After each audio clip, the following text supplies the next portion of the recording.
And now we're delighted to have Dave Callan right here in the Den of Gaming. G'day, Dave. How's it going? Hey, sorry. Yep. Wow. I'll just get you guys out of the way. Okay. And Kid Icarus on the 3DS is a remake of the 1988 I'm sorry, are you Nintendo going to classic. review right here? Oh, yeah. Sorry. Yep. I feel like we're having a bit of a space issue. Plus, I think I'm allergic to these feathers. What? Oh, Yeah. sorry. Okay, I could go over there. I mean, guess. if you could, I don't know if you can find somewhere Yeah. Maybe. else to. Maybe. Okay. I'll just go. Go Oh, away. okay, whoa. You just go away. Oh, that's expensive. Oh, he's not moving. Good game. If you're wondering would I like Kid Icarus, ask yourself this. Do I like the idea of flying around in space, in 3D, shooting eyeballs, while dressed like I'm on a float at the Sydney Mardi Gras? If the answer is yes, then this is the game you've been waiting for.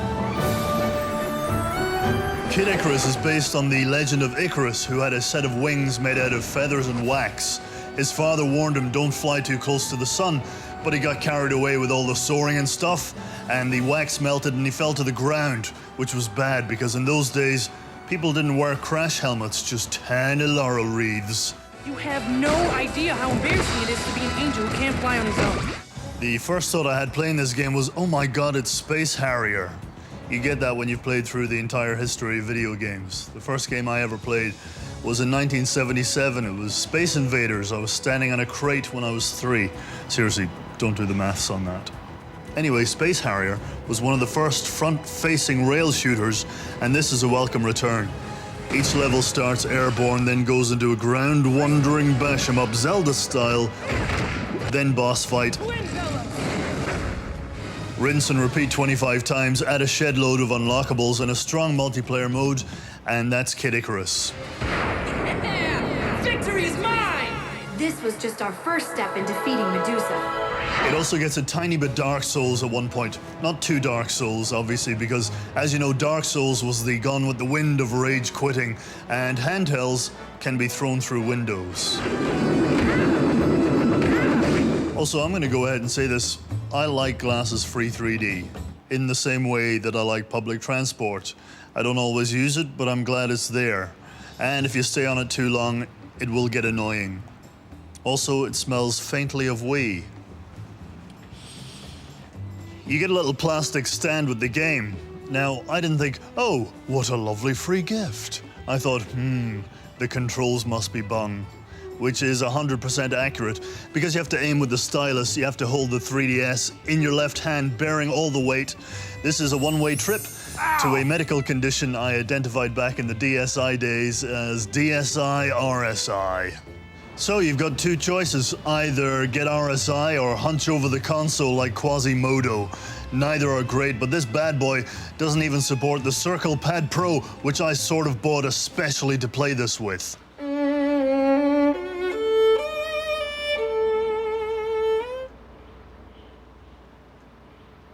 So the big question with this game is, do I sacrifice my spine or wrist? Spine or wrist? Spine or wrist? Please, Masahiro Sakurai, can't I keep both? No, spine or wrist. It does seem like a massive oversight not to allow you to use the right circle pad to aim and the left to move. It would make the game perfect in my eyes. You know, with the whole not being in pain the whole time aspect. This is hurting my head. Anyway, let's get all the bad news out of the way. You have to put up with the voice actor sounding like Justin Bieber. Whoa, you weren't kidding. So now the good stuff. The game is incredibly fun to play. The stages are short, varied, dangerous, and beautiful. Kind of like a tribe of pygmy supermodels. Also, the music is absolutely sublime. No 3DS game is going to be able to compete with this soundtrack. While soaring over valleys and lakes, the game plays a stunning orchestral soundtrack.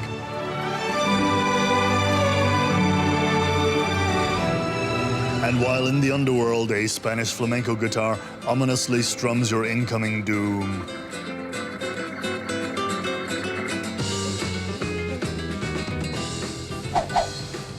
The game is funny too. Some of the exchanges between Pit and Palatina are hilarious. There's also this space pirate ship.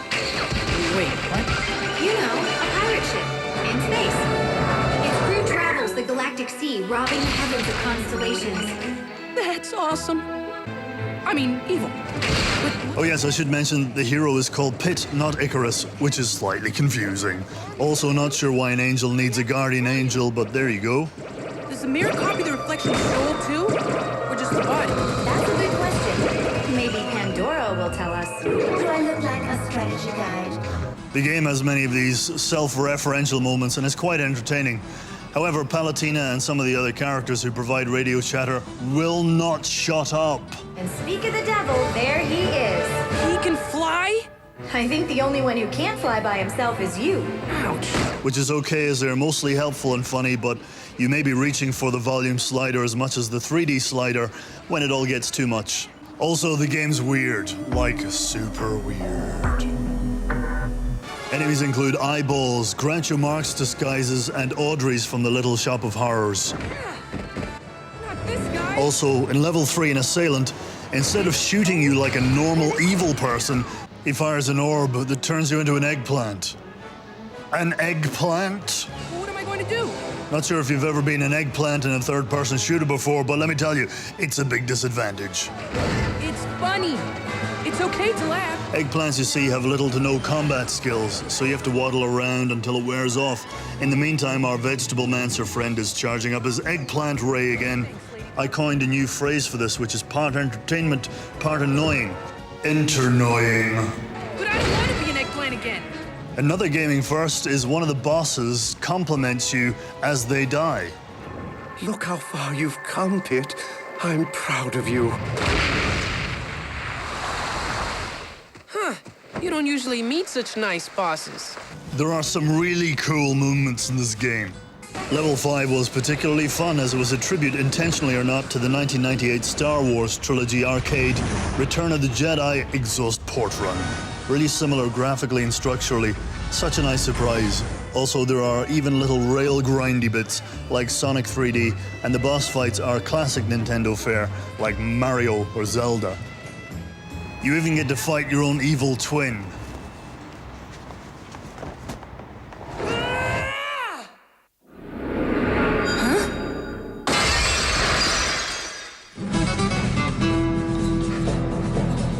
You finally caught up. What is your problem? There are extras in the game menu, for example, a weird game called Idle Toss, where you put eggs into a bowl one at a time and flick them up with the stylus to unlock random weapons.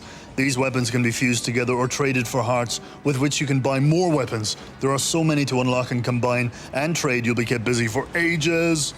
The penalty for dying is interesting. The game reduces the difficulty setting and then starts you off from a checkpoint. The reduced difficulty setting means less paths are open to you and you get less rewards for completing the level. So it's Space Harrier meets Sonic meets Zelda, punched in the face by Kratos from God of War.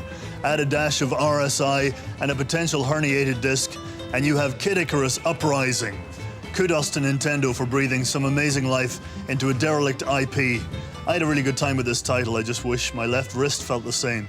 I'm giving this 7.5.